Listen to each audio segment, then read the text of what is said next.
Yo, what is cool, y'all? Hope that all you guys are doing well. In today's tutorial, I'll be breaking down how you can create this glowy teeth effect. And this effect you can use on anything. It doesn't have to be teeth, but I used it as an example for this video. You can use a chain or whatever you like to apply this effect on.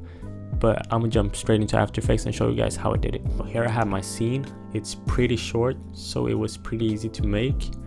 I'm gonna jump straight into rotoscoping out this subject, which will be the teeth. So I'm gonna double click on my layer and start rotoscoping it out.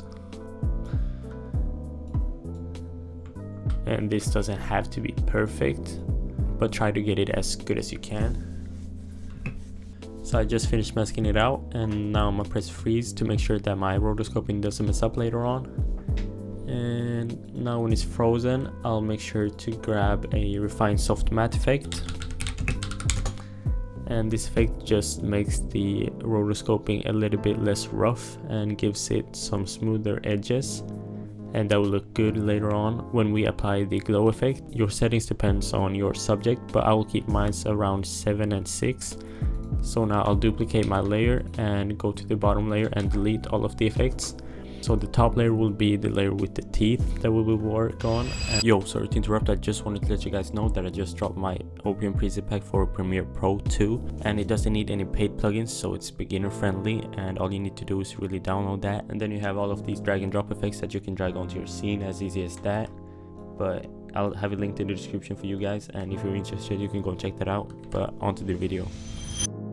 And I'm gonna start off by adding a glow. And I want to use a deep glow, which is a plugin, but you can use whatever glow you have.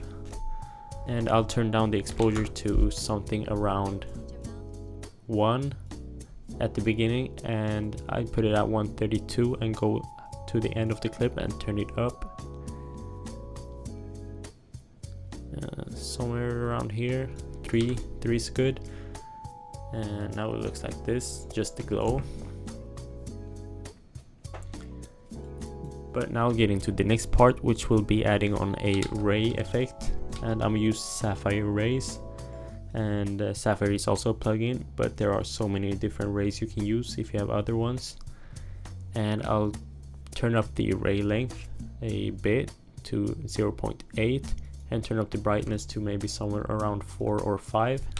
I'm gonna put it at 4.5, and then I'm gonna move the center to just above the teeth. Maybe turn down the brightness, that's a bit too much. And I'll also keyframe the center. Let's click on the stopwatch right there and then go to the end of the clip. And I want the ray to just look inside the camera just like that, but not throughout the whole clip, just for a bit.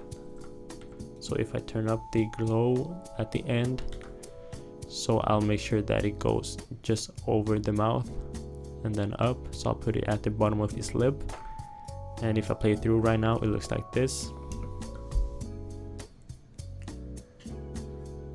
And because my scene changes lighting right here, you can see that it's a bit too bright, so I will work with the keyframes a bit.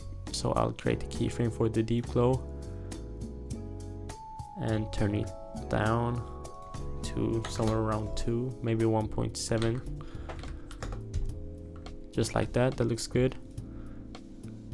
Yeah, then it goes back up right here. And since the scene is darker right here, I can turn up the glow even more. And same with the rays. And next up, I'll add a distort chrome effect, because I feel that right now it's a little bit too flat and it's missing something. So I'll add my favorite effect, and I'll turn down the amount for the distort chroma to 0.55. just to give it that little distortion look, and turn up the blur lens to 300. And this is how it looks now with the distort chroma, and this is without it. So it just gives a little bit of a better look. And I'll also turn down the opacity of my background layer just to make sure that it focuses on the teeth. So I'll put my opacity at 55, and now it looks like this. And that's smooth. That's basically the look that I was going for. It suits really good with the scene and his teeth. So if you guys enjoyed this tutorial, make sure to leave a like and subscribe. And like I said, I have some packs on my site, so if you're interested you can go and check it out. But I'll see you guys in the next one.